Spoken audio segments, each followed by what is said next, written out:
Então, dando sequência aqui à série de vídeos sobre princípios do direito ambiental, sejam bem-vindos de volta e bem-vindas. Para aqueles que não assistiram os outros vídeos, como nós vamos construindo conhecimento sobre os princípios do direito ambiental e baseando-se na Constituição Federal para ir estudando esses princípios. Então nós estamos estudando os dois temas, nós viemos vindo assim num acúmulo de conhecimento, então pegar os vídeos aqui do meio pode não fazer muito sentido, então eu sugiro que vocês voltem, né, nos primeiros 3 vídeos, principalmente o primeiro, onde a gente dá um embasamento sobre o que são os princípios e fala do princípio do direito ao meio ambiente ecologicamente equilibrado, do direito à sadia qualidade de vida. No segundo vídeo nós falamos sobre o princípio da obrigatoriedade de intervenção do poder público e o princípio da participação. E no terceiro vídeo nós falamos sobre o princípio do desenvolvimento sustentável. Aqui nós vamos avançar um pouquinho, sempre seguindo dentro da Constituição Federal e vendo os diferentes princípios. Mas antes de passar para princípios propriamente ditos, eu queria destacar 2 pontos interessantes aqui, importantes, no artigo 225, que é o capítulo sobre meio ambiente da Constituição. Onde ele fala que todos têm direito ao meio ambiente ecologicamente equilibrado. Então a Constituição entendeu que são todas as pessoas que residem de alguma forma no Brasil. Então são todos, não há uma restrição a quais categorias de pessoas teriam direito ao meio ambiente ecologicamente equilibrado. E outra é destacar algo que a gente não tratou tanto nos vídeos anteriores, que ele considera esse meio ambiente um bem. Um bem, então, que vai ter proteção jurídica, e é um bem para ser usufruído, utilizado de forma comum pelo povo, que se relaciona com aquela ideia de que o Estado não é dono, mas também o meio ambiente equilibrado não pode ser apropriado por um grupo de pessoas ou só favorecendo um determinado conjunto de pessoas. Então, uma ideia, quando a gente vê aqui a palavra todos e o bem de uso comum do povo, a gente observa aqui uma parte, na verdade, o foco do direito ambiental no Brasil é um foco principalmente no ser humano, então é uma visão mais antropocêntrica. Vocês veem que nem todo esse artigo 225 não se fala da preservação ambiental por si só ou pelas outras espécies, mas a gente tem um foco no ser humano aqui e a gente trata de direitos e deveres. O direito é o direito que a gente tem aqui ao meio ambiente ecologicamente equilibrado e os deveres são esses aqui de poder público e coletividade, tem o dever de quê? Defender e preservar o meio ambiente para as futuras gerações. Relacionado com essa ideia de bem de uso comum do povo, nós temos o direito ambiental reflete sobre como que deveria ser esse uso dos recursos naturais. A gente mostra aqui que teria que ser dessa forma, como está nessa primeira charge aqui da esquerda, ou seja, é um uso onde alguns têm muitos recursos, como a gente viu no vídeo passado do desenvolvimento sustentável, que os países desenvolvidos consomem uma grande parcela dos recursos e as migalhas ficam para os países em desenvolvimento. Ou então deveria ser alguma coisa assim, quando a gente começa a tratar de, então tá bom, vamos fazer uma divisão igualitária, onde todos recebem a mesma quantidade de ração, como tem aqui nessa charge, que ele fala que é justo, cada um recebe uma quantia igual. Aí vocês veem que os animais pequenos estão com uma cara feliz e os animais grandes aqui estão com uma cara meio brava. Então, a ideia de uso dos recursos naturais é que a gente tem que ter um acesso equitativo aos recursos naturais.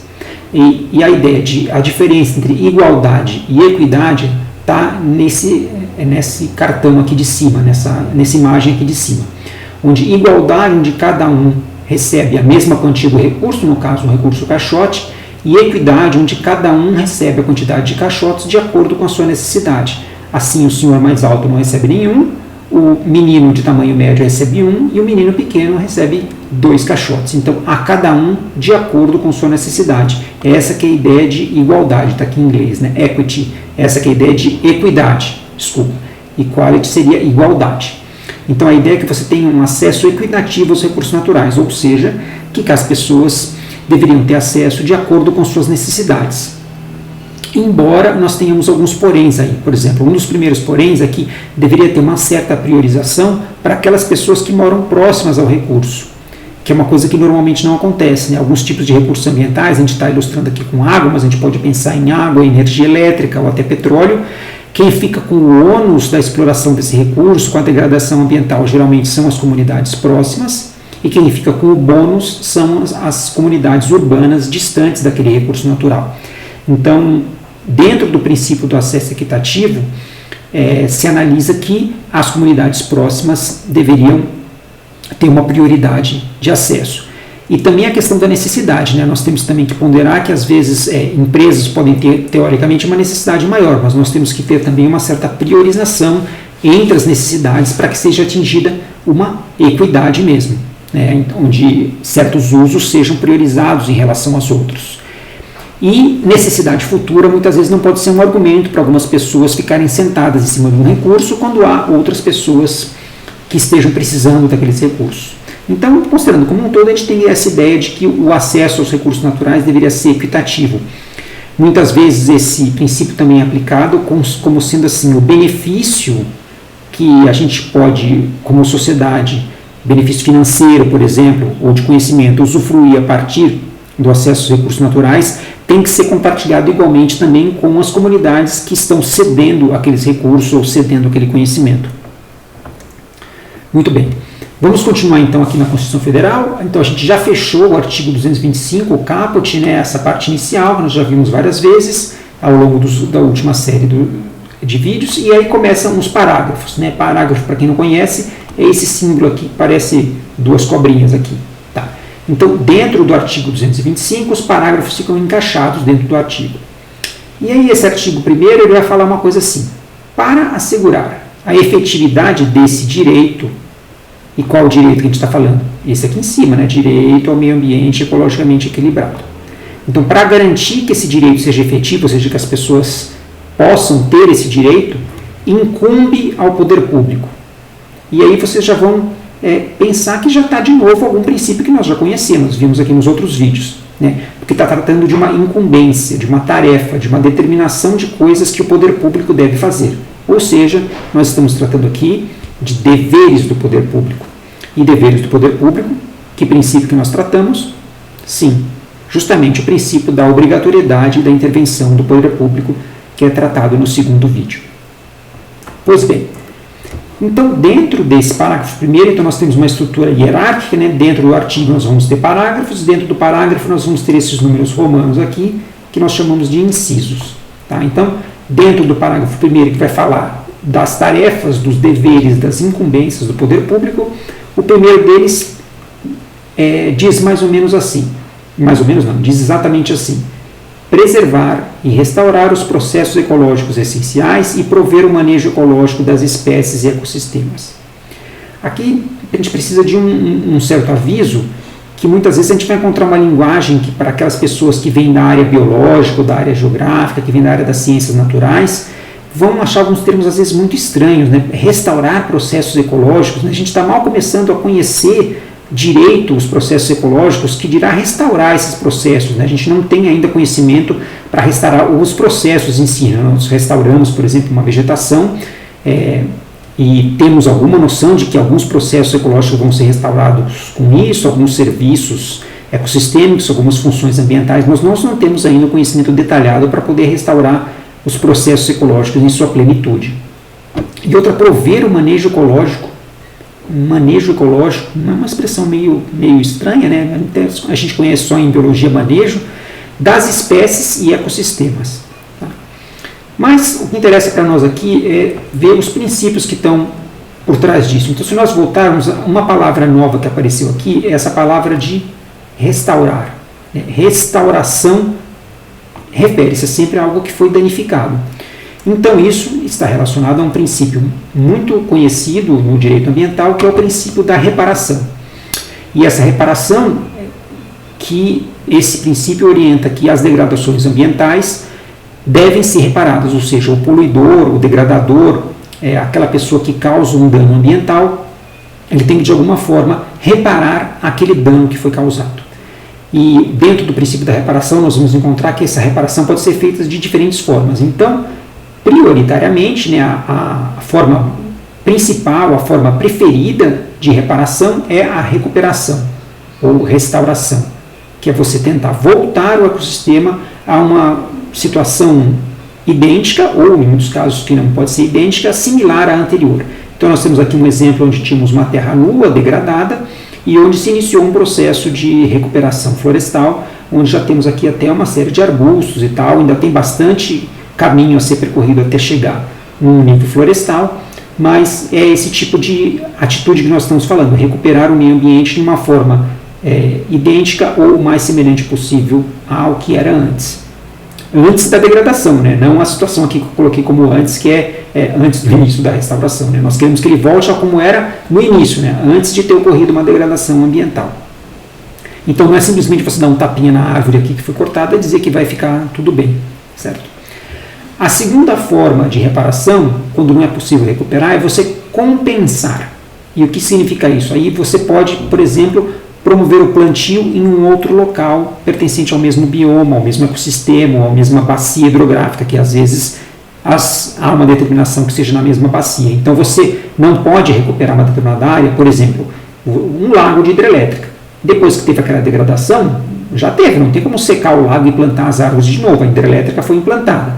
Então você pode eventualmente compensar fazendo um plantio de árvores em algum local que já esteja, que seja designado especificamente para reparação daquele dano que foi causado, mas será reparado na forma de uma compensação.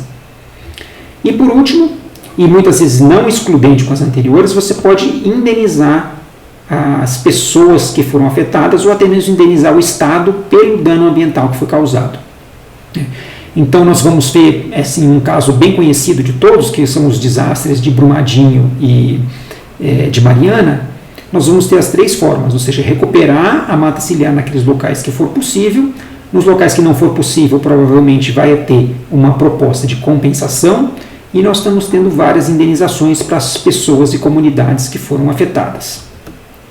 Então esse é o princípio da reparação que está ali já no inciso 1º do parágrafo 1º ali do artigo 225. Continuando, né, gente, então eu fixei aqui no alto da tela o artigo 225, o caput, que nós já vimos nos vídeos anteriores.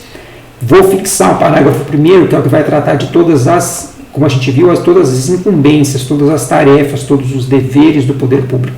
E nós vamos passando um a um os diferentes incisos. Então nós passamos aqui para o inciso 2, que diz que outra das tarefas, deveres do poder público é preservar a diversidade e a integridade do patrimônio genético do país e fiscalizar as entidades dedicadas à pesquisa e manipulação de material genético.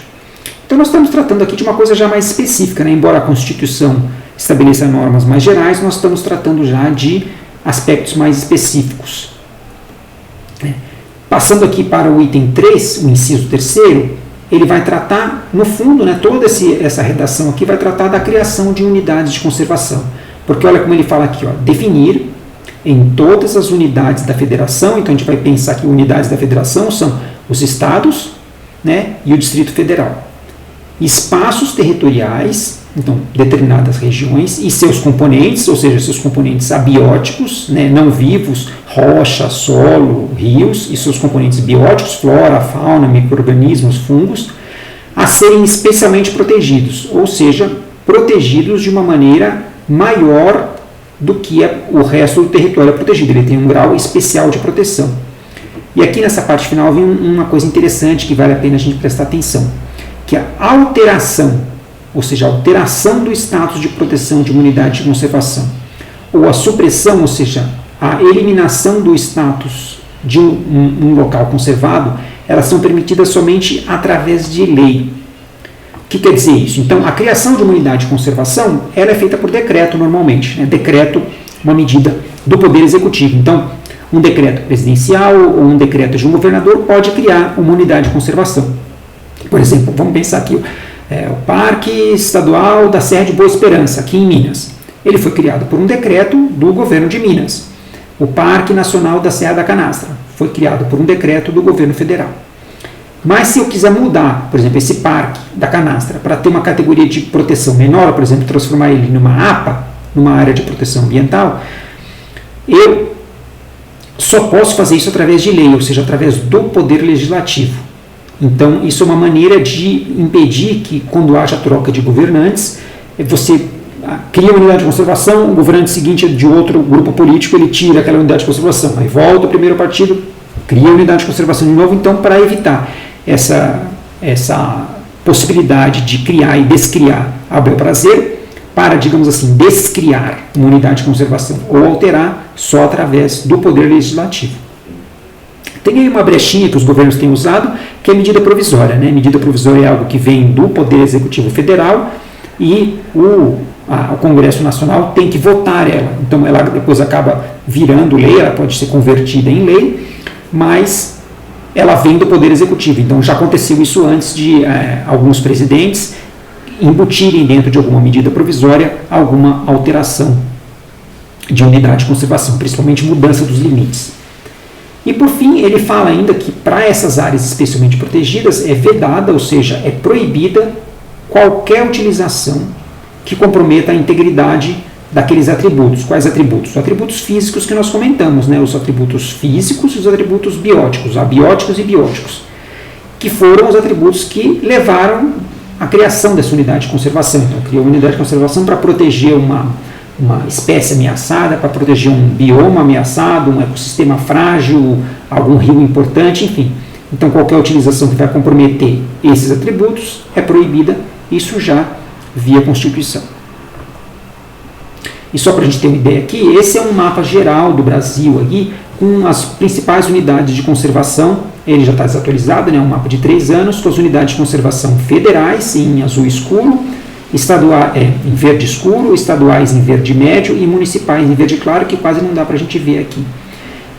Uma coisa só que chama a atenção é que a gente não pode considerar essas unidades de conservação como efetivas, né? Não é porque elas estão no papel que elas cumprem 100% a sua finalidade, né? Porque muitas delas não foram implementadas de fato, não houve desapropriação, por exemplo, das pessoas que moram no seu interior para as unidades de proteção integral, não há uma fiscalização eficiente, então ela tem o seu papel, ela já coíbe um pouco as ações algumas ações de desmatamento, mas nem todas as ações criminosas ou ações irregulares e ilegais são prevenidas. Então, nós temos, em tese, 18% do Brasil em unidades de conservação, mas na prática, nem tudo isso está com o mesmo status de conservação. E temos que lembrar também que algumas dessas unidades, principalmente as maiores, aqui no Sudeste, no Centro-Oeste, são APAs, Área de Preservação Ambiental. E as APAs, Área de Proteção Ambiental. E as APAs são unidades de conservação que são bem light, digamos assim, ela tem um caráter de um regramento, algumas normas de uso bem tranquilas. Então não são áreas onde proibidas, não são proibidas muitas coisas. A maior parte das atividades econômicas são permitidas dentro das APAs apenas com algumas restrições, e as APAs estão entre as maiores unidades de conservação. Então a gente precisa refletir um pouco sobre esse número, que na verdade esse número pode esconder realidades diferentes. E nós temos também algumas mega unidades de conservação na Amazônia, que são parques de papel, como eu comentei, né? Elas não têm uma fiscalização efetiva, não têm uma gestão fácil, porque tem poucos funcionários para lidar com áreas gigantescas, e eles inflacionam um pouco esse número, né? Se a gente olhar, tirando essas mega unidades de conservação, no restante do país aqui, principalmente se a gente olha do centro-sul aqui, né, traçando uma linha de Goiás para baixo, nós vemos que há uma quantidade relativamente pequena de unidades de conservação, e ainda assim concentradas em alguns locais específicos, por exemplo, aqui ao longo da Serra do Mar, né, ou aqui algumas unidades de conservação ao longo do Rio Paraná. Então, só para a gente pensar assim, a Área de Preservação Ambiental, né, a APA. Para que os antepassados usavam isso aí? Acho que era só para enfeitar. Então, nós vamos parando por aqui no vídeo de hoje, e no próximo vídeo nós vamos tratar um pouquinho de 2 princípios muito importantes do direito ambiental: o princípio da prevenção e o princípio da precaução.